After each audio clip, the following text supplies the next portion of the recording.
En quelques mots, c'est quoi Gênes pour ceux qui ne connaissent pas encore?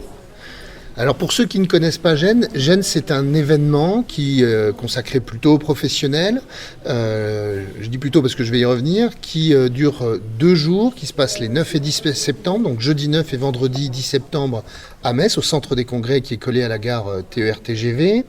C'est un événement qui rassemble plusieurs milliers de professionnels qui viennent découvrir sur les stands d'exposition des partenaires des solutions, des prestations, des nouveautés, des tendances, des réalisations, des études de cas, des formations aussi notamment, qui viennent au contact de conférences. Il y en a presque 90 cette année qui sont organisées partout dans le centre des congrès à Metz, sur tous les étages et dans le grand auditorium, pour se confronter à ce qui se fait dans le numérique. Et on a vu au cours des 2 années qui sont passées en termes de Covid, la nécessité qui était la nôtre à tous les professionnels finalement, pour certains de réduire cette fracture numérique, pour d'autres d'utiliser les outils les plus performants, pour d'autres encore d'accélérer sur les potentiels que ça ouvrait dans la vie de tous les professionnels, tout en tenant compte, et c'est une des thématiques phares cette année, de ce qu'on appelle Tech for Good, c'est-à-dire comment la tech, elle fait en sorte d'être bénéfique pour l'humain, pour le citoyen, pour l'environnement, et pas juste d'être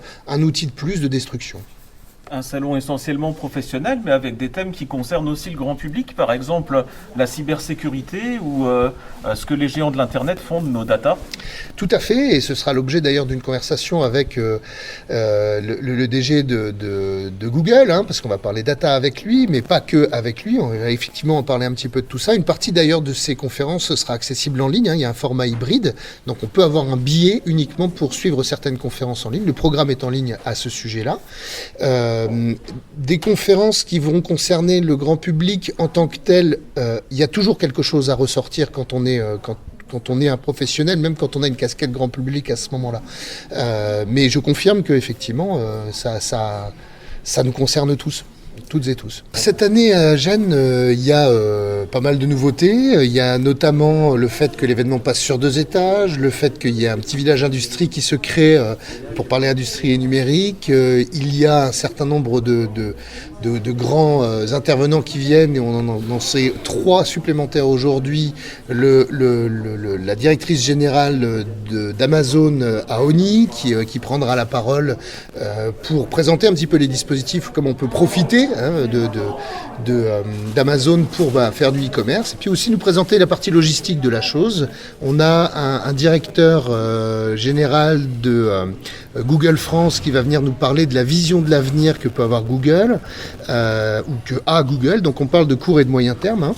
On a la présence de Tony Parker qui n'avait pas pu venir l'an dernier, et qui vient cette année nous parler un petit peu de comment il a réussi à bâtir le succès de ses opérations en tant qu'entrepreneur, en s'appuyant bien entendu sur son parcours de sportif, mais aussi sur tout ce qu'il a détecté pendant les 18 années qu'il a passé aux États-Unis, qui, on le sait, est quand même une mécanique de business assez folle. Qu'est-ce qui est transposable et qu'est-ce qui l'est pas.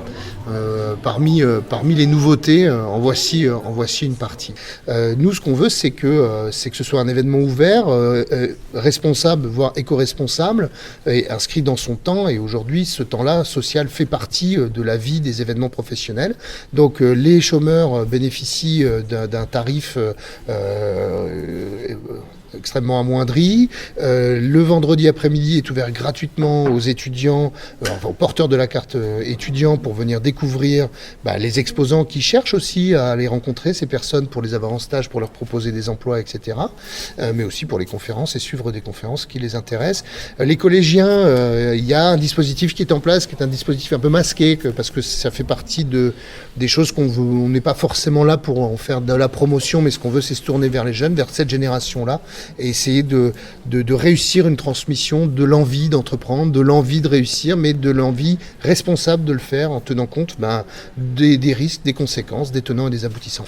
Petite pépite à pas manquer, il y en a plusieurs, c'est compliqué.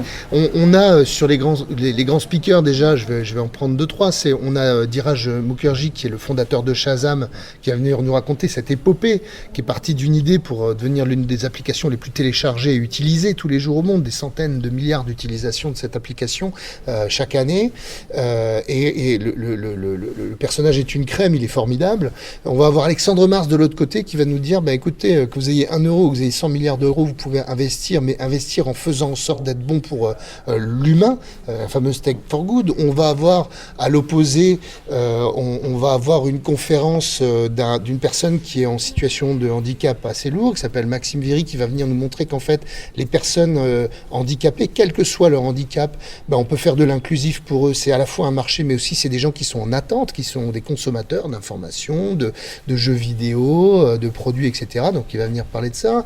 On va avoir une conférence sur la sextech, où comment la tech finalement aide aussi à se sentir mieux dans la vie. Et Dieu sait si les 2 années qui sont passées nous ont prouvé que c'était assez fragile et ténu finalement cette barrière entre être bien et être pas bien. C'est pas une nouveauté, mais quelque part ça a mis en lumière pas mal de choses comme ça.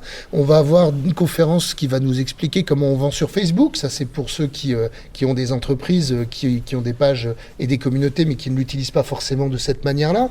Cette année, c'est bel et bien Tony Parker lui-même qui va venir parler de son parcours. Et effectivement, c'est surprenant. On le connaît avec cette marque basket, avec ce maillot sur le dos et cette balle-là dans la main, mais dans la réalité, il conduit un projet absolument phénoménal du côté de Lyon et il va venir un petit peu nous dire comment il traduit ça et on va essayer un petit peu de l'accoucher sur certains aspects de ce qui fait ses tops, ses flops et puis ce qui l'anime. Parce que qu'est-ce qui peut animer une personne qui est montée aussi haut ? La preuve, c'est qu'il est sur tous les sujets et il est loin d'être le dernier à pouvoir les comprendre. Alors avec un certain nombre de partenaires, parmi lesquels on compte les agences d'attractivité Inspirmes et Moselle Attractivité, il y a la Chambre des métiers et de l'artisanat, il y a la Chambre de commerce, on s'est alliés l'an dernier déjà, en 2020, avant le Covid, enfin en tout cas avant le premier confinement, pour monter un temps spécial pour les commerçants. Ce temps il se déroule le soir, lorsque les commerces et les échoppes des artisans sont fermés. Il faut s'inscrire au préalable auprès d'un des partenaires que je viens de citer, on en fait partie. Et en fait, l'idée, c'est de leur dire, écoutez, il a été possible pour certains de s'en sortir grâce au e-commerce pendant les mois qui se sont passés. Et plutôt que de les abandonner parce que maintenant les échoppes ont réouvertes, au contraire profiter de ça pour augmenter sa capacité à faire des affaires, à proposer des nouveautés, mais aussi à conserver ses clients. On ne sait pas de quoi demain sera fait, mais on a bien vu que lorsqu'on n'était pas prêt au e-commerce, c'était extrêmement compliqué parce qu'on n'avait pas la culture, parce qu'on n'avait pas les outils, parce qu'on n'avait pas les savoirs, parce qu'on n'avait pas le personnel, parce qu'on n'avait pas les réflexes. Et en fait, c'est ça qu'on va essayer de transmettre grâce à cette organisation-là, un peu spéciale dans Grand Est numérique. Enfin, c'est dans Gênes, mais c'est pas dans Gênes, en fait, c'est un objet à part. Alors le côté pratique, comment on s'inscrit, comment on peut assister aux conférences ? Alors la billetterie est accessible en ligne, c'est ce qu'on propose. Il reste encore quelques jours avant la fin d'un tarif préférentiel qui en fait augmente un petit peu tous les 2 mois depuis le début de l'année. Et puis sur place, ce sera possible de venir. Par contre, c'est passe sanitaire obligatoire et application des règles en vigueur à date, parce qu'aujourd'hui on a un certain nombre de règles. Je ne sais pas si d'ici au 8 septembre, au 9 septembre, pardon, ouverture de l'événement, ça pourra changer, mais voilà. Comme tous les organisateurs d'événementiels, en ce moment, vous devez vous demander, les gens vont-ils venir ? Alors au moment où on se parle, il y a plus de 2800 badges qui ont déjà été réservés. Par des partenaires qui invitent leurs clients, leurs prospects, leurs collaborateurs, etc. et par des gens qui ont pris directement billetterie en ligne. Pour rappel, en 2019, au plus haut de l'événement, c'était 3500 badges. Donc ça veut dire, et les gens réservent leurs badges généralement dans les 3-4 jours qui précèdent, parce que, et puis là, on est à la rentrée en plus. Donc au milieu du mois d'août, on n'est pas forcément, sauf si on est certain d'y aller et qu'il faut vraiment bâtir la chose. Donc 2800 badges réservés à un peu moins de 10 jours de l'événement. On est plutôt confiant sur l'audience. Les témoignages qu'on a, c'est qu'il faut qu'on avance. La vie doit continuer, on le sait. Certains masques, d'autres passes sanitaires, certains dans la contrainte, d'autres parce qu'ils ont eu une réussite. Mais à un moment ou à un autre, la vie continue. On est bien obligé et on a pris un jeton assez costaud. Et puis maintenant, il faut trouver les solutions. Et il y a une partie de ces solutions qu'on va découvrir à Gênes dans les tendances et sur les stands d'exposition. Donc c'est bel et bien là que convergent les professionnels pour venir se ressourcer, mais aussi se connecter les uns aux autres.